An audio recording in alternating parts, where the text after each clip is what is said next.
Good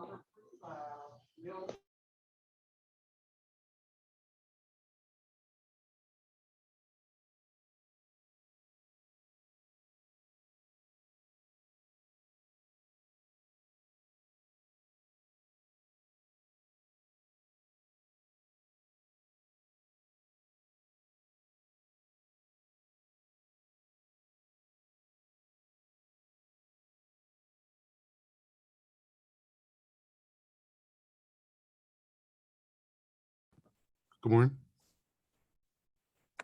Good morning. Good morning.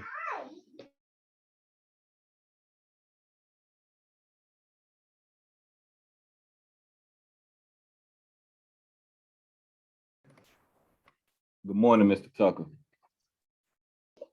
Hey, how's it going? All I'm right. doing all right, can't complain. All right, cool. That's good. Yeah, look, what they always say, can't complain. If I did, it wouldn't make no difference anyway, right? So, yep. So good morning, everyone. Hope everybody's doing all right. Somebody say something? I was agreeing with you. Oh, yeah, yes, sir. So hope everybody's doing all right. Everybody's doing okay. Hold on, there was one more thing I had to write. Okay, yes. Yeah, just writing some notes of different things I got to send out. It just hit me while I was logging on. So hope everybody's doing great. Hope everybody's doing all right. We are in, what section are we in? Well, before we do that, don't forget I did offer this Friday at 9 o'clock. If you guys wanted to take a test, you can come through at the, I sent you an office hour link. So like I said, normally I'm doing office hours, but I'll let you guys come and do a test if you're ready. Have it at 9 to 11 block. Make sure that you come around that 9 o'clock time because you want to have enough time to be able to do it, because I do have a class at 11. So yeah, if you want to come through and take a test, and make sure you take advantage of that. If not, like I said before, you always have the opportunity to meet with Mr. Davis if you want to take a test on another day. Yep. So before we go any further, any questions, concerns, comments, make sure we're good. So for the test, we just go to the link where you posted your office hours. There's a Zoom link. We click on that. Mm-hmm. Yep. Okay. Yeah, not a problem. Look for what other thing. First part, which test is for? Wherever you are. You know, it just depends. I got different people. Oh, different okay, great. places. Yep. So if you still have to take, let's say test 2, somebody else may come in ready to take test 3. So, you know, you just let me know which test you want to take, and then I will give you a password according to the test that you're trying to take. Thank you. Yep, not a problem. All right, so we are looking at factoring trinomials today, starting with 13.2.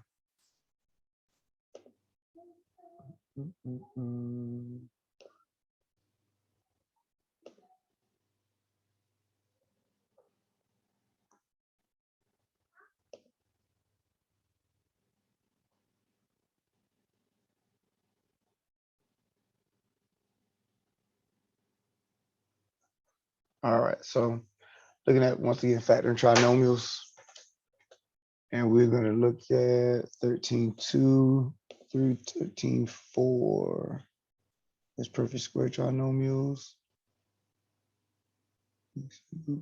Factoring binomials. Okay. All right. So when you talk about factoring, remember factoring is the undoing of the multiplication process.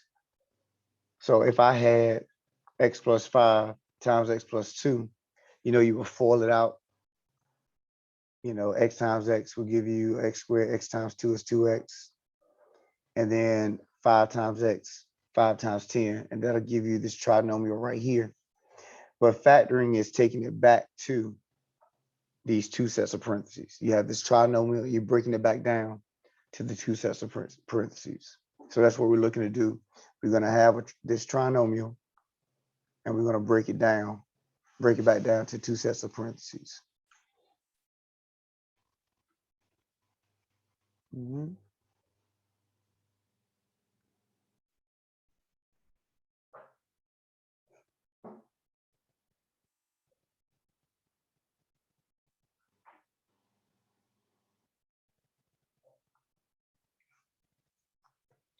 All right, so when you go and try to break these down, you can always tell you to start what you know that has to happen first. There's certain things that are gonna have to happen no matter what you do, no matter what you have, you're gonna have to do these certain things. So your signs are one of them. So looking at the signs of your trinomials, you will automatically know what the signs of your binomials will be. In other words, your breakdown, what should be in your parentheses. So you always look at the second sign first.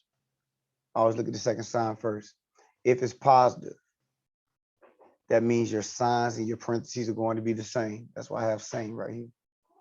So positive in the back lets you know that both of the signs and your parentheses will be the same. And then the first sign will let you know which one you're going to use. So that means I will have two positive signs here. And then for this next one, my back sign is positive, but my first sign is negative. That means both of my signs are going to be negative. Make sure you're okay with that before we keep going. Once again, you always look at your back sign first. The second sign, the back sign. If it is positive, it means both of your signs and your parentheses will be the same. And then that first sign will let you know what they're supposed to be.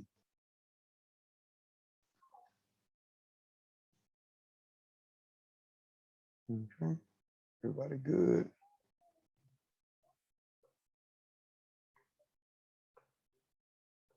All right, so for the next thing, remember if we go back here, we have x times x, that gave me x squared. So this x squared is going to give us x times x.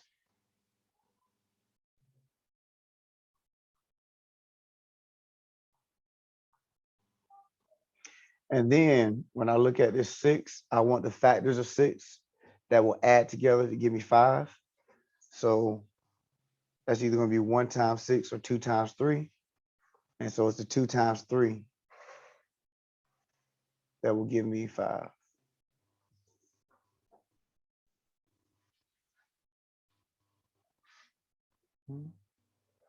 And once again, remember, you can always check by multiplying this back out, and it should give me what I originally had.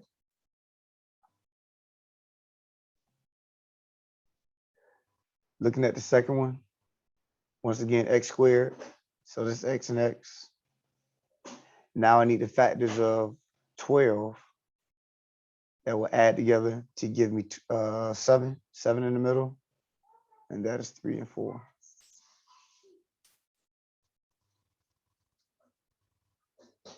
So questions on the first two. Make sure we're okay.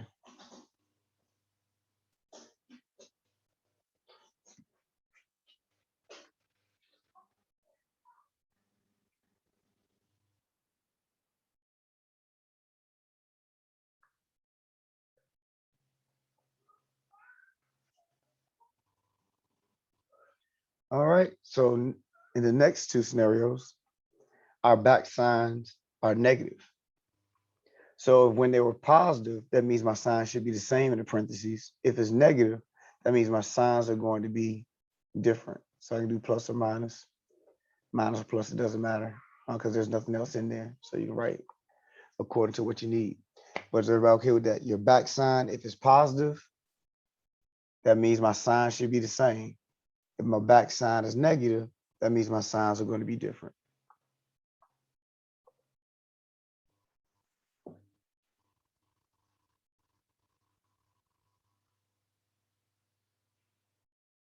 All right. So once again, all we have is x squared. So that means x times x.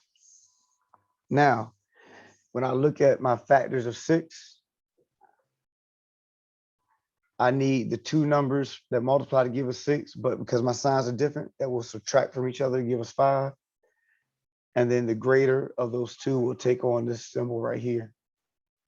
So it'd be x plus 6 and x minus 1.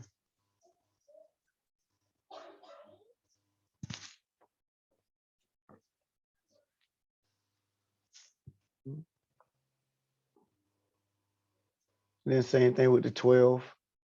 Factors of 12 that subtract from each other to give us 4.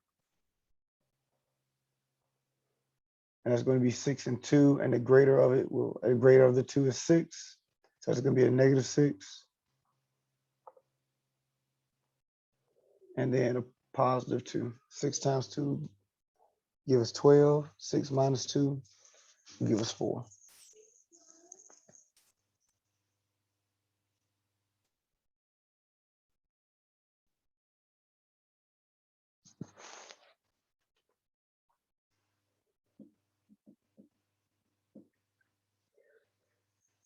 All right, questions before we factor some more? Any questions?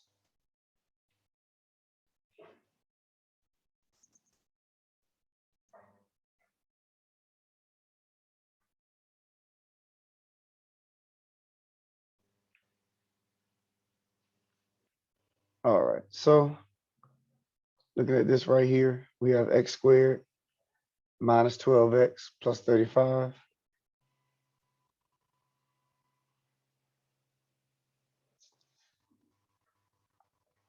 All right. X squared minus 12x plus 35. So, put my scribble back. So the back sign is positive. That means our signs are going to be the same.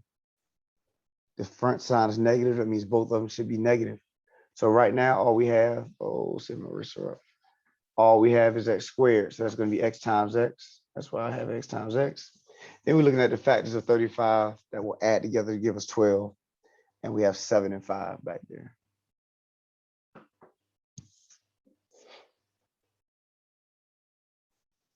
Any questions? Any questions?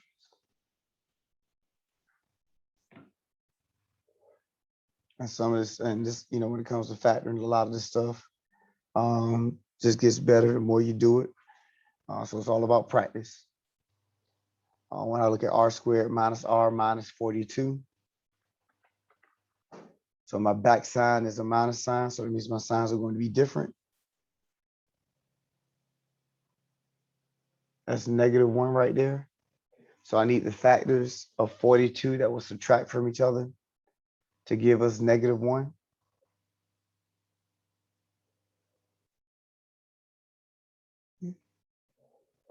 And since that's negative, that means the greater number is going to take on that sign. So we do 7 times 6 is 42. 7 minus 6 is going to be 1. And that negative is attached to that 7, while 6 is positive.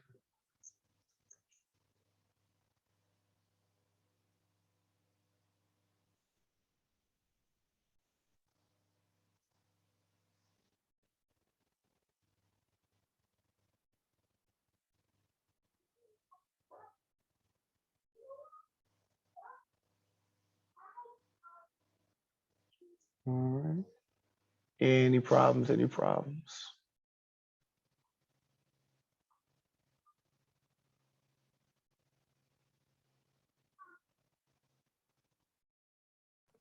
That's it. All right, let me erase some of this stuff for this next one. Get it. Of course, I'll put it back, but I want to give it a clean. All right, so this next one, a squared plus 2a plus 10. We want to try to factor this out. Now, remember, you always, once again, you want to start with what you know has to happen. Okay. So when you look at the back sign is positive. So that means your numbers are going to be, your signs are going to be the same. The front sign is positive. That means both of them are going to be positive. And all we have is a squared. That means both of them are going to be a times a. So that part cannot change. There's nothing you can do with that. That has to be the case. A times a is the only way you can get a squared. Then plus and plus are the only signs that work for us. Now, we need factors of 10 that will add together to give us 2a. So you're talking about two numbers that multiply together to give you 10, but add together to give you 2.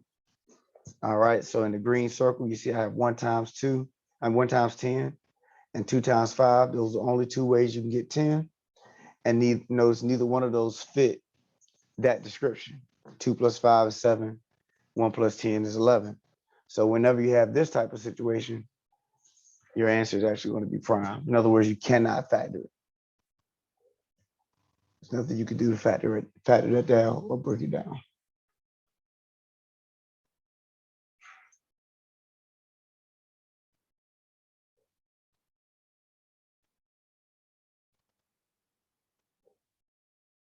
Any questions?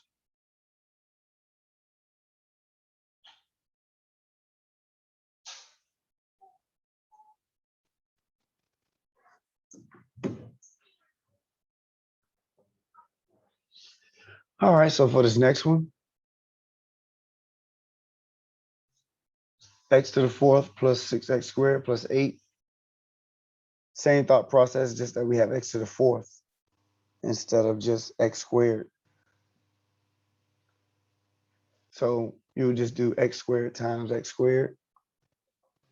And that's how we would get x to the fourth. Our signs are going to be the same. Both of them are going to be positive. And then the factors, or the factors, yeah, factors of 8 that will add together to give you 6 is 2 times 4. So it's x squared plus 2, x squared plus 4.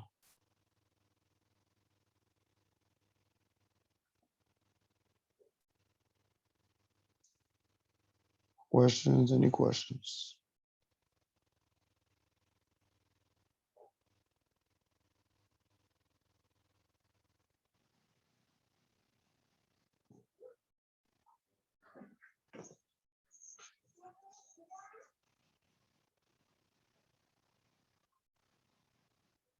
All right. Let's scroll up. So now this one has y and x involved. X squared minus 6y plus 6y squared.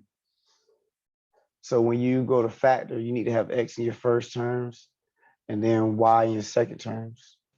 So you know we have x and y involved in both of our parentheses. So x times x once again gives me x squared, but now in the back I have 6y squared. Need my factors of 6 that will multiply together to give us 7. Multiply together to give us 6, but add together to give us 7, and that's 1 and 6.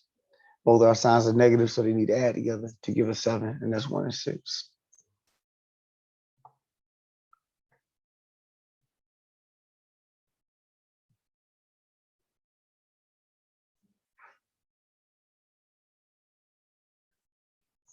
Any problems with anything? Make sure we're all right.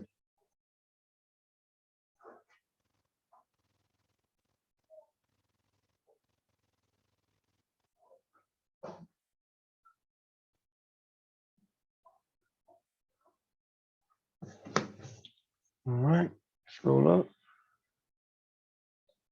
So here, this next one, we have 40 minus 13t plus t squared. First thing you should do is put it in descending order. So that's t squared minus 13t plus 40. It's the best way to go about doing it if we're going to lean on the thought process that we've been using up to this point.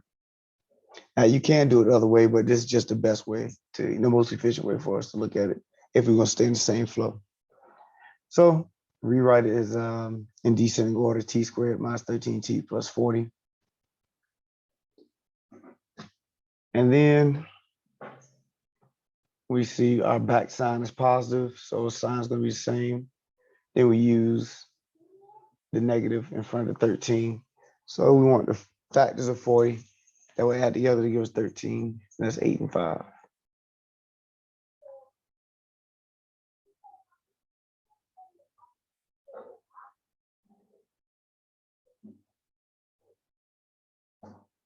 Questions? Any questions?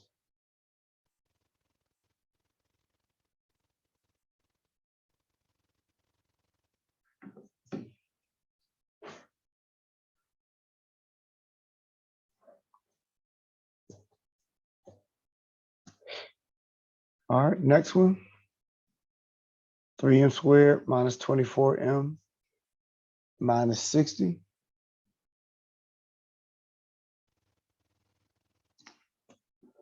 So notice in the red, I wrote first thing we want to do is factor out the GCF. So that's what I did right here. Pulled out the 3. And that left me with m squared minus 8m minus 20.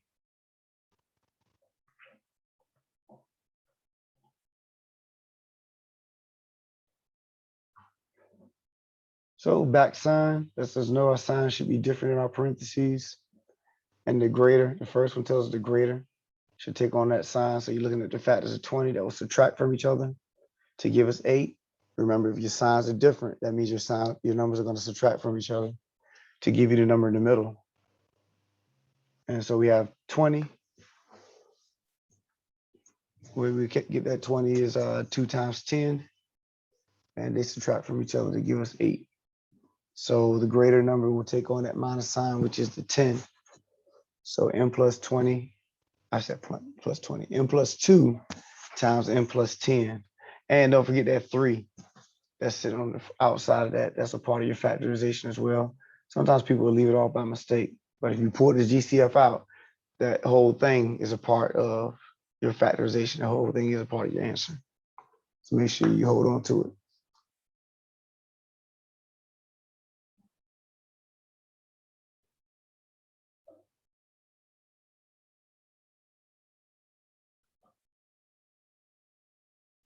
All right, questions, any questions?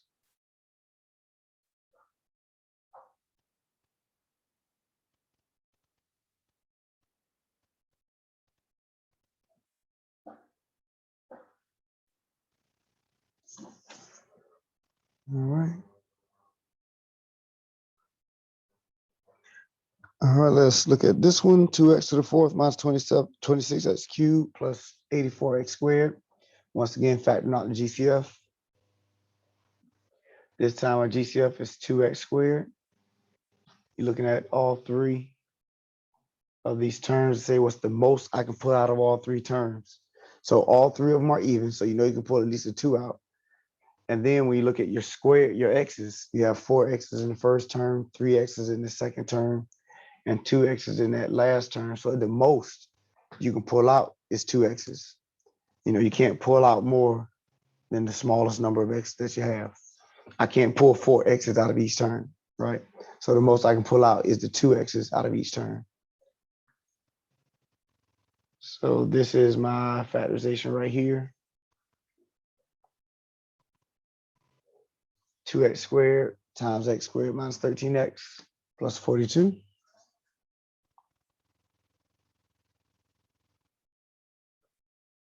Back sign is positive, front sign is negative. So it means both sides of the parentheses will be negative. And what 2 numbers will multiply to give you 42, but add it together to give you 13. That's gonna be 76.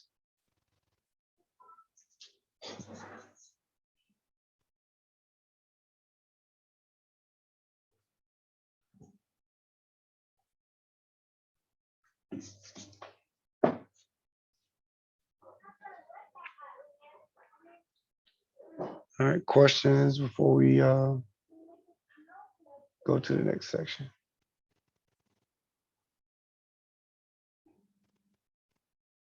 Let's scroll up.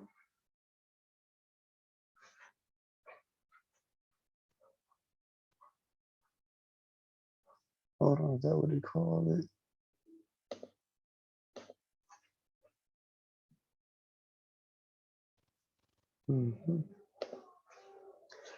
All right, so 13.3, they put a number in front of x squared. So it's not just going to be x. So what I mean by that is that even when we had a number in front of x squared, I'm coming back down to 13 in a second, 3 in a second. We factored out a GCF, which still put us at having 1 in front of x squared. So this time we're going to actually have a number sitting in front of x squared that we can't factor out. So we have to deal with it. So this method that I normally emphasize is factoring by trial and error. I think my math lab actually gives you a section talking about the AC method as well. I don't really focus on the AC method because I want you guys to learn the inner workings of factoring, and factoring by trial and error is how you really learn what works and what doesn't work, because you'll put in these numbers and you're like, okay, I see why that doesn't work. And I think it's real beneficial to you guys learning the process. I believe and of course, if you see the AC method and you want to, talk about it, just always feel free to ask. I see, do they even do a section on that?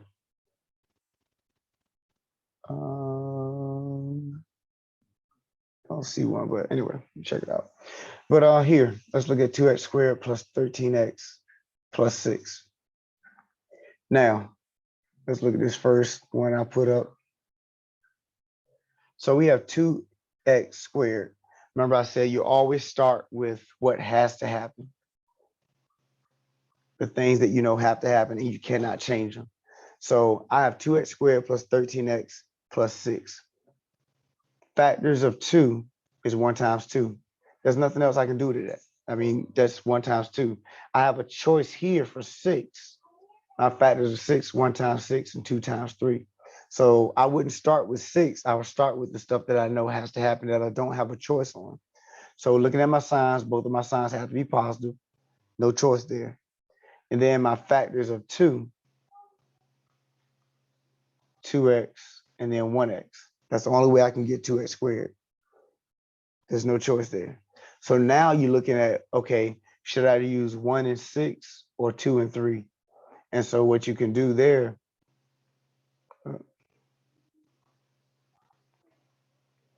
is plug them in and then do your factorization.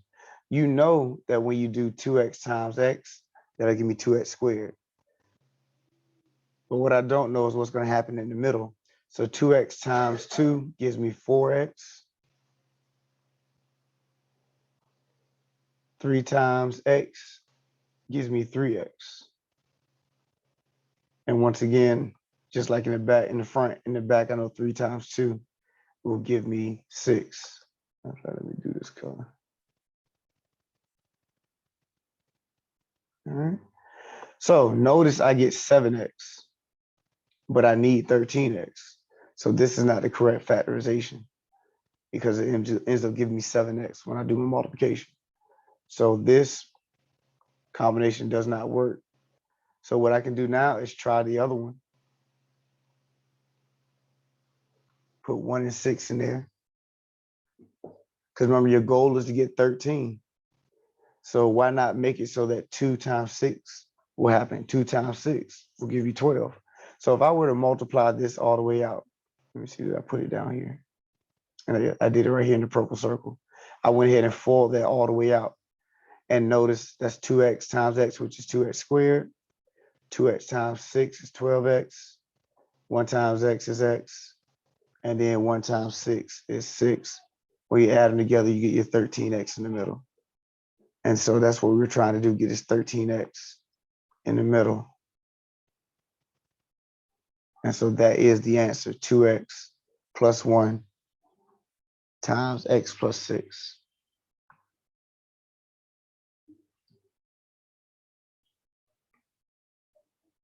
And so for every one that you plug in, you do have to check it to make sure you have the correct factorization. The values that you're choosing should make the first and the last term correct, but you don't know what you're going to get in the middle until you actually, go ahead and do that middle work, do your binomial distribution.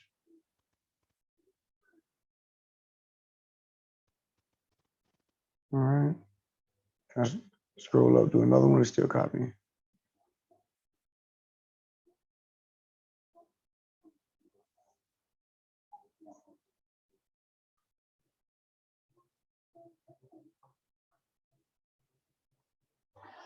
All right, so we do the same thing here. We have 5x squared plus 7x plus 2. So our signs are both going to be the same and positive sign up front. So it means they both should be positive. Now we're looking at the factors of 5 and the factors of 2. So only one way to get 5 and only one way to get 2. We just have to make sure we put them in the right spot. So we can do 5x times x will give me x squared. And don't forget, we're trying to get 7x in the middle. So to put 2 right here and 1 wouldn't be a good look. And why is that? Because when I fall out, I know 5x times x will give me 5 squared. But then here, 5 times 2 is going to give me 10. Well, I'm already greater than 7. And I'm adding these numbers together. So that's why 1 and 2 wouldn't work. So I would look to put 2 and 1. So this way, when I do my foiling, I get this down here, and that gives me 7x in the middle.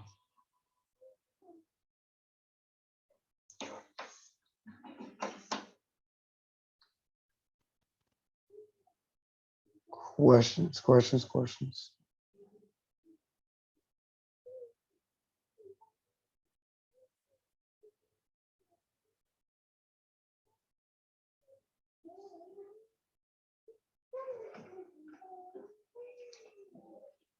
All right, scroll up.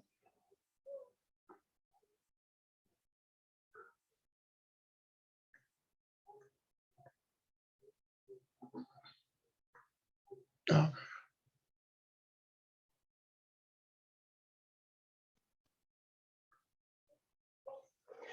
All right, so here, 2x squared plus 13x minus 7. So once again, we have a minus sign in the back. Well, this time we have a minus sign in the back. So our sign should be different. The factors of 2 is 1 times 2. Factors of 7, 1 times 7.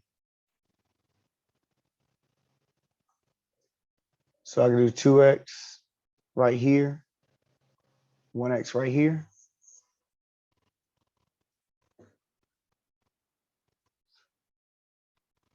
And don't forget, I want to get 14, 13 in the middle. So I should position this 7 so that it'll be multiplied by the 2.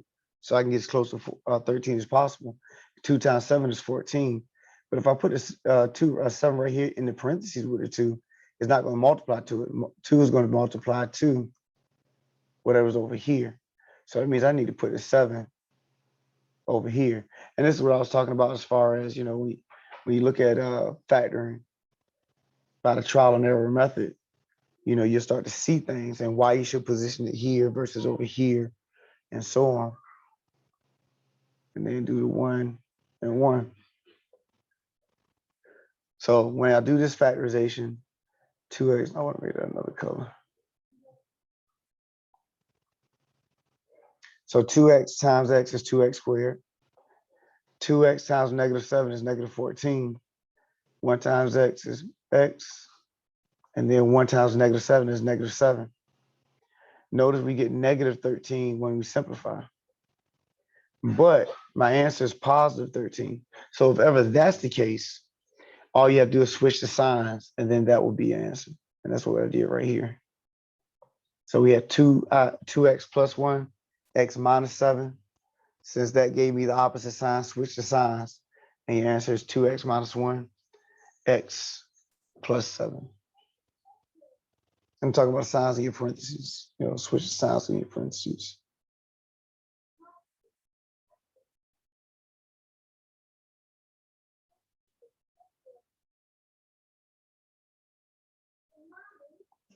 All right.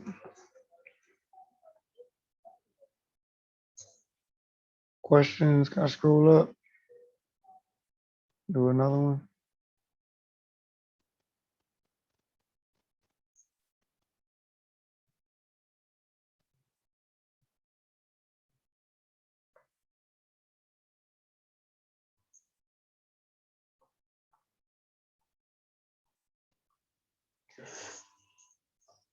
All right. So next one, 8x squared minus 22x plus 5.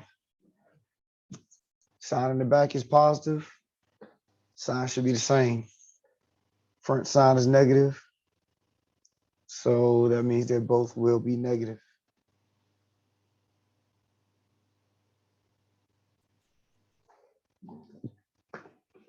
All right. So we have factors of 8 and then factors of 5. Once again, it's always easiest to start off with what you know has to happen. Is that 5? 1 times 5, that's the only way you can get 5 is 1 times 5. All right. So then from there, you want to get 22 in the middle.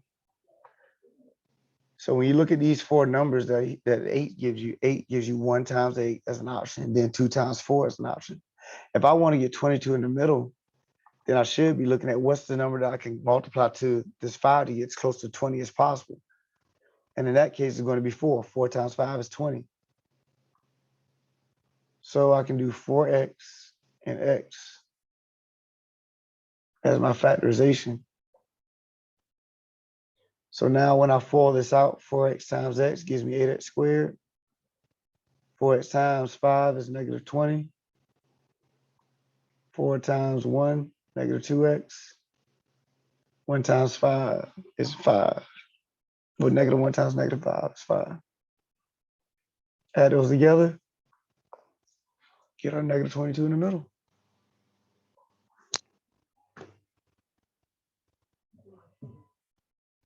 Questions, questions, questions.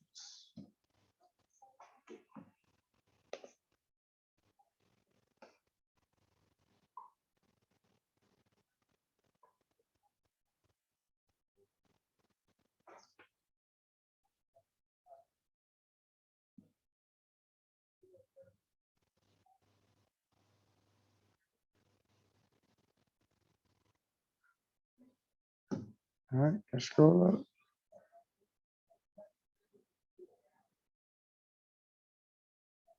All right, so perfect square trinomials. Where's this? So perfect square trinomials, x squared plus 12x plus 36. So there is a formula to this, but I always say just float with what we talked about at this point, because there are some formulas that we'll look at next section where you have to use the formula. So I try to use the least amount of formulas as possible. We have a process, so we can lean on the process. So here we know both of our signs are going to be positive. Looking at x squared, first term each is going to be x. Then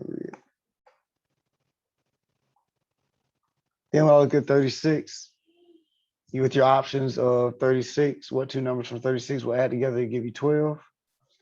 And that'll be 6 times 6. Because 6 plus 6 will give you 12.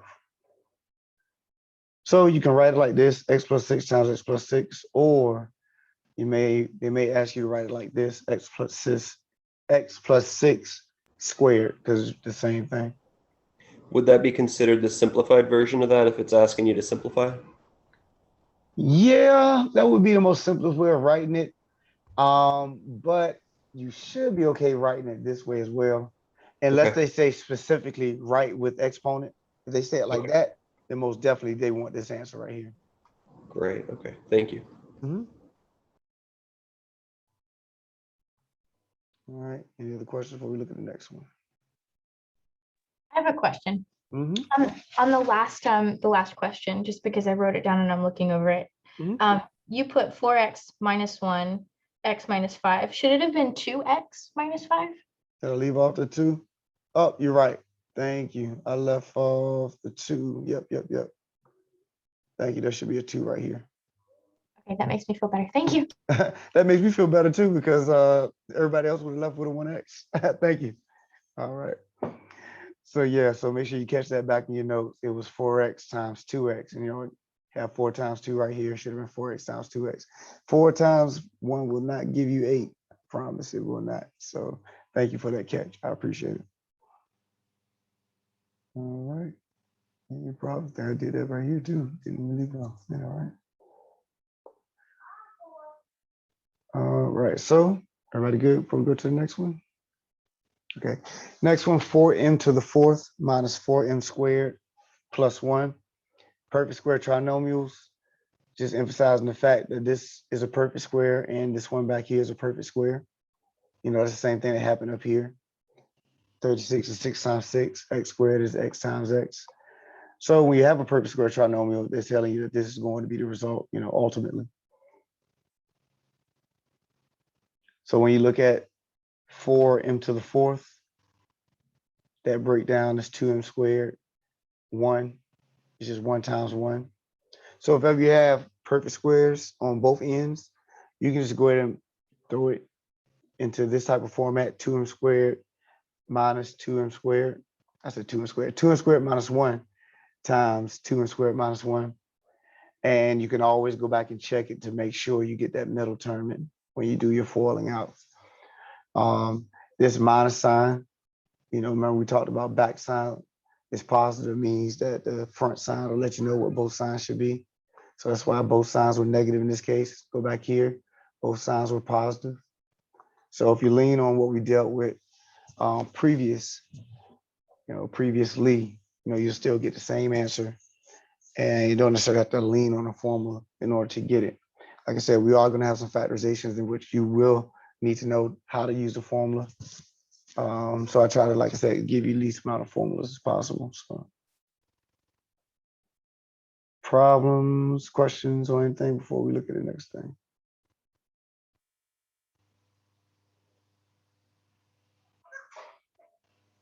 All right, so hold on one second. I did that.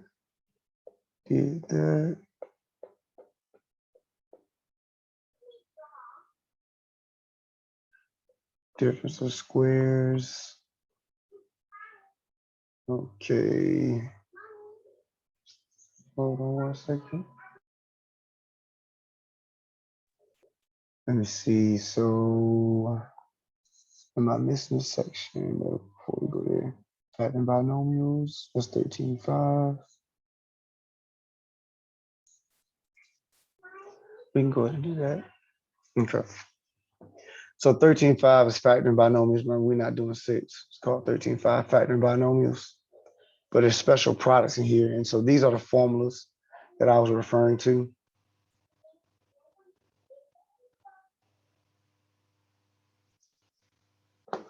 So the first one is the difference of squares. So if you have two perfect squares that are being subtracted from each other, then they say you can break it down this way. X plus y, x minus y.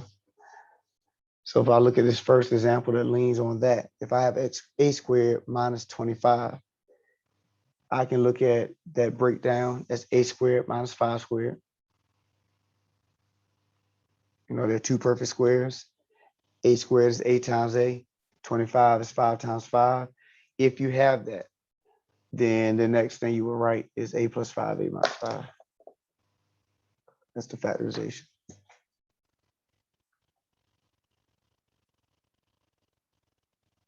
All right, questions before we do another one, make sure we're all right.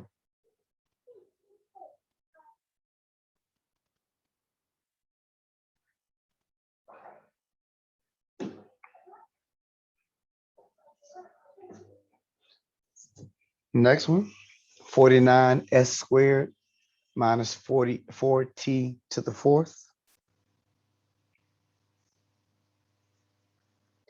So 49s squared, if you look at that breakdown, I'm talking about 7s, because 7s times 7s will be 49s squared. So that's what we did here. And then 4t to the fourth, that'll be 2 squared. And so we have two perfect squares being subtracted from each other.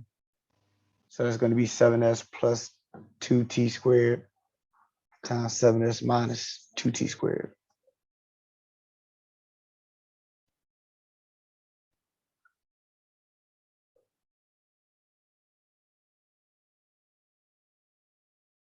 All right. Questions.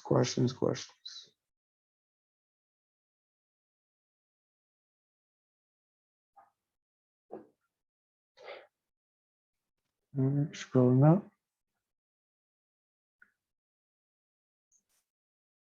So our original problem right here, 18w squared z minus 2z. So in its current state, it doesn't fit the difference of squares, but that's why you have to factor out the GCF first.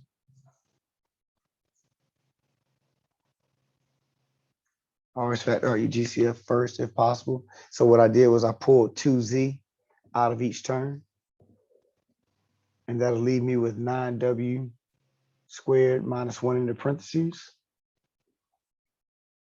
9w squared is 3w being squared, and then of course 1 is 1 times 1. And since I have two perfect squares being subtracted from each other, I can break it down to 3w plus 1, 3w minus 1. And then don't forget 2z is still part of your factorization. Oh no, hold on. There we go. 2z is still a part of your factorization.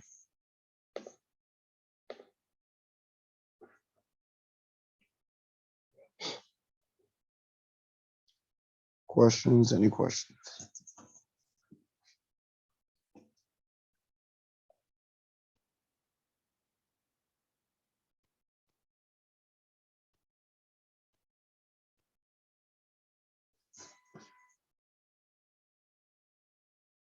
Scrolling up.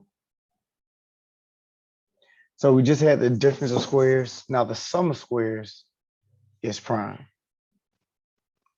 So don't even waste time on the sum of squares. Sum is addition. Difference is subtraction. So if you see two perfect squares being subtracted from each other, you can be factored down further, which is what we did up here. But if you see two perfect squares being added to each other, the sum of squares, that's prime. There's no way you can break it down in a way that's considered factoring. So a squared plus 25 would just be prime.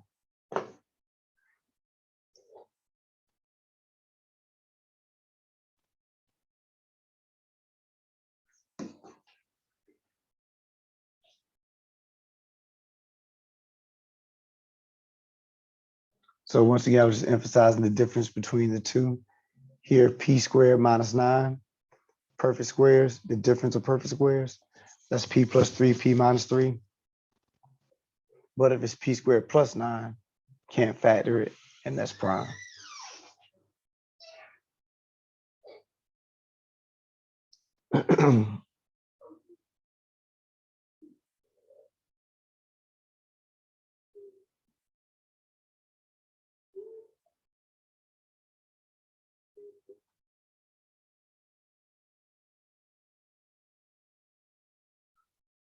All right, any problems?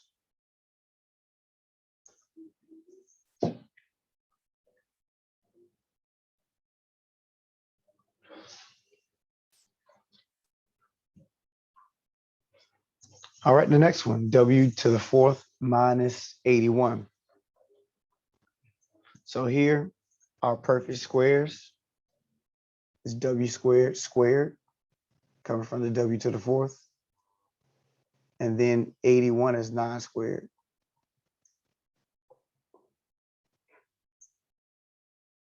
So since we have two perfect squares and they're being subtracted from each other, remember difference of squares, I can rewrite the factorization with the roots w squared plus 9, w squared minus 9. But you always want to make sure you factor completely and make sure that what you have cannot be broken out any further. And if we see right here in that second set of parentheses, we have w squared minus 9, which is another difference of squares, which is what we had up here. So if you were to break that down, that'll be w plus 3, w minus 3.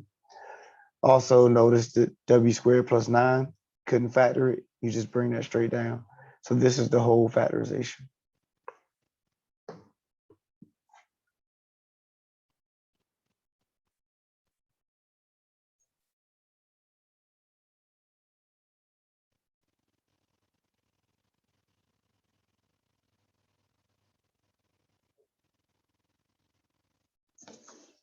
Any problems?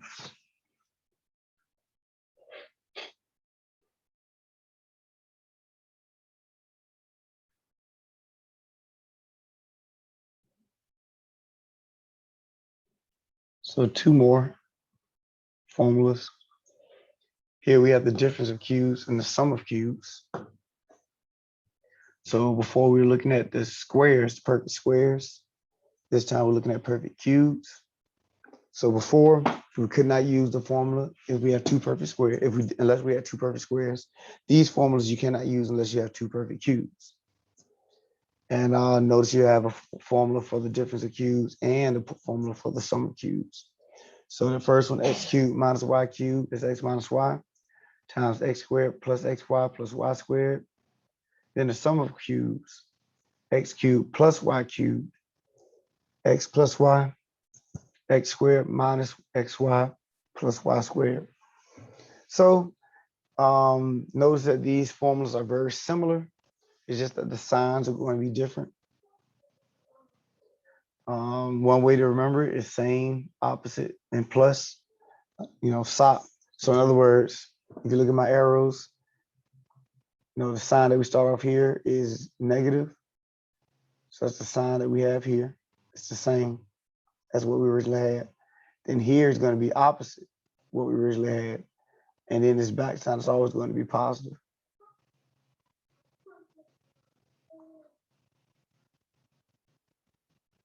And the same thing happens down here with the sum of cubes. Same thing that we originally had, opposite of what we originally had, and then positive. In other words, plus sign.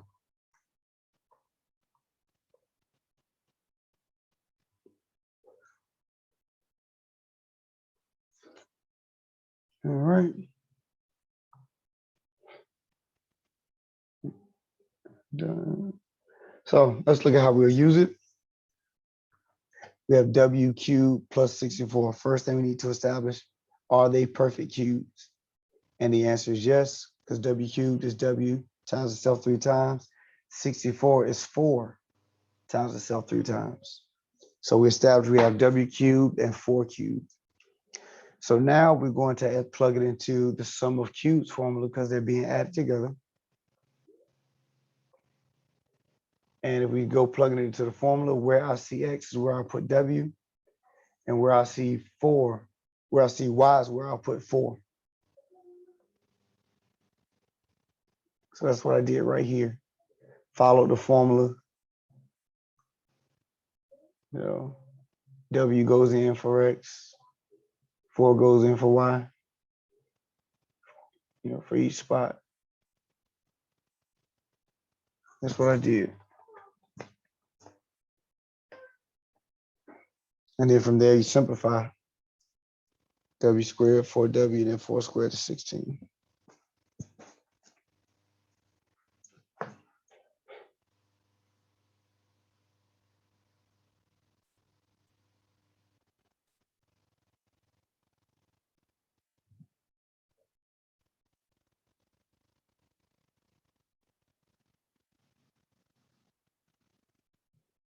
All right, questions.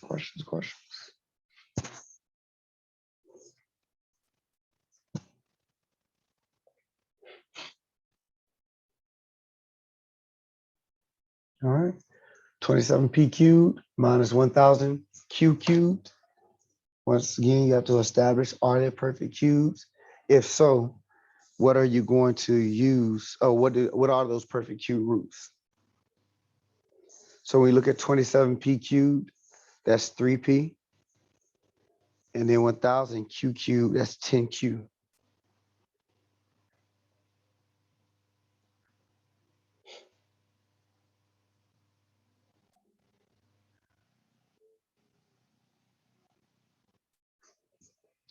Plug 3p in for x, 10q in for y.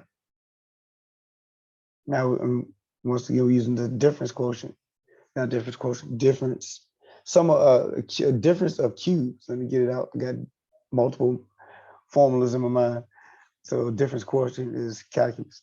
So difference of cubes. And so we'll use that one and plug it in accordingly. 3p will go in for x. 10q goes in for y. And so that's why we have 3p minus 10q, 3p squared, 3p times 10q, and then 10q squared. Give you a chance to write that down.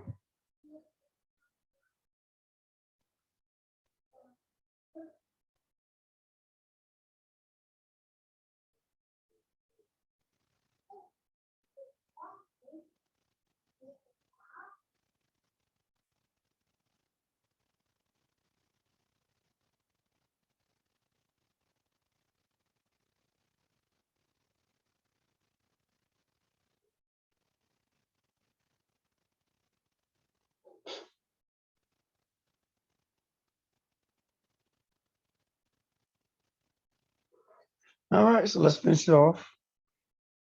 3p squared. So don't forget the 3 and the p has to be squared. So it's going to be 9p squared. 3p times 10q is 30pq. And then 10q squared is 100q squared. Square both pieces.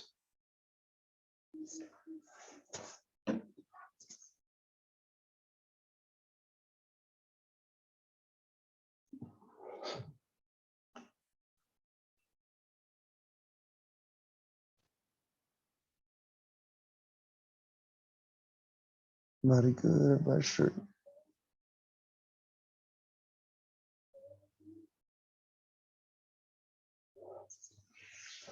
$125 a cube plus 1. 125 perfect cube is 5. That's 5 times 5 times 5. And don't forget, till you get used to seeing these cubes, you can't throw it in the calculator and take the cube root of 125. Same thing with 1000 or 27, taking the cube root of it to see if it's a perfect cube. 5 times 5 times 5 will give you 125. And then 1 is always a perfect cube. 1 is a perfect cube. It's a perfect square, perfect whatever, because 1 times 1 times 1 will give you 1.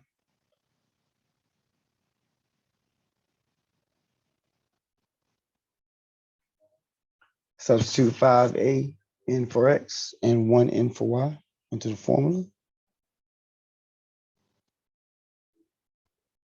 In the parentheses, the longer parentheses, that's 5a squared minus 5a times 1 plus 1 squared. And then simplify that, that's 25a squared minus 5a plus 1.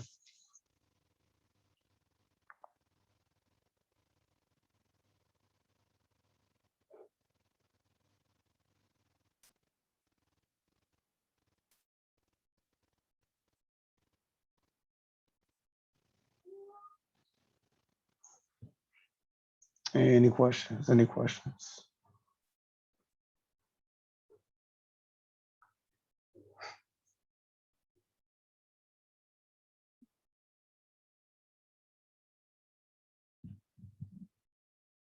All right.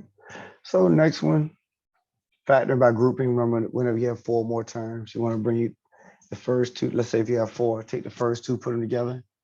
Take the second 2 and put them together and see if you can factor out from there. So we have 4x cubed plus 4x squared minus 25x minus 20. And group together the first 2 and the second 2. Also notice that minus sign that was sitting in 25 in front of 25.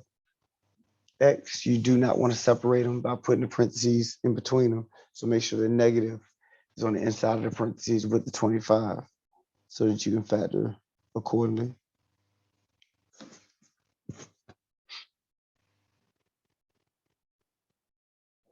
So if we're going to use factoring by grouping, from there, you have to pull out the GCF out of each set of parentheses. The first one, factor out 4x squared. That leaves me with 4 plus 1. The next one, factor out negative 25. And that'll give me x plus 1 in the parentheses as well. So we have 4x squared, x plus 1 plus negative 25, x plus 1.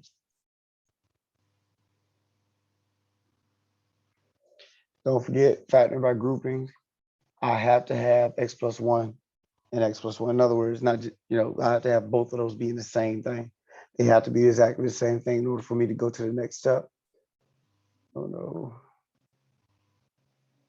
Sorry about that. Once you do that, x plus 1 is in common with both. That means we can bring x plus 1 to the front. Then what is left is 4x squared minus 25.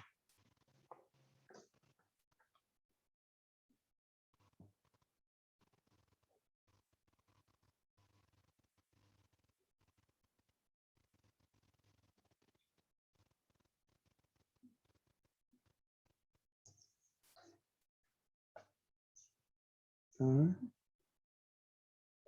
So just like I said before, though, always make sure you evaluate what you have to see if it's factored completely. Here, 4x squared minus 25 is a difference of squares. So 4x squared, it is 2x squared. And then 5 is 5 squared. Since that is the case, I can break that up into 2x plus 5, 2x minus 5. And so the whole factorization is x plus 1, 2x plus 5, 2x minus 5.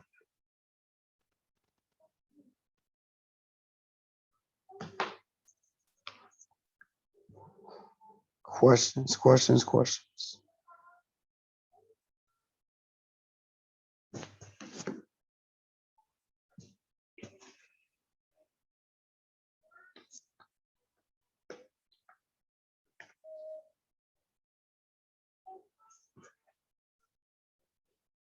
All right, can I scroll up? First square, we've already done that. I'll do that in the other section. Just trying to see for anything else. All right.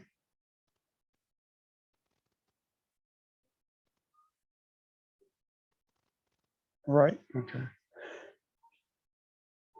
So that is a good place to stop without overdoing it. We have solve me quadratic equation by factoring. Okay, so we only have really one more section to talk about before we're done with chapter 13's content. So we can just do that next class. But before we leave today, did anybody have a question or want to see another type of problem done? Want me to redo anything? Before we close out, we did some formulas. We did factoring. Is there anything somebody wants to see or re-explain? Everybody's okay. Everybody's straight. Okay. So don't forget next class, next class we'll be finishing out chapter 13. But don't forget Friday, 9 to 11. Like I said, I do have a class at 11, so try not to come too late. If you're gonna come late, but you want to come around 9, if you come later than 9:30, you probably won't have time to take your test unless you're just gonna knock it out within an hour. Yeah, so come around 9 o'clock if you want to take the test with me on Friday, and go for there. I have a password ready for you. Doing more than one test during office hours, that's going to be kind of tight. Only reason because, like I said, I have a class at 11 and I actually have to go travel for that one. So that will probably be kind of tight trying to knock out 2 tests during 1 office hours. So yeah, wouldn't suggest trying to do that. All right. Yeah. Anything else? Anybody else before we close out? Everybody good? All right. You guys have a good one. Be safe, and I will see you next class. I had a quick question for you, Mr. Tucker, afterwards. Yes, sure. Let me stop the recording. And it's not a math question, right? Or No, sir. okay.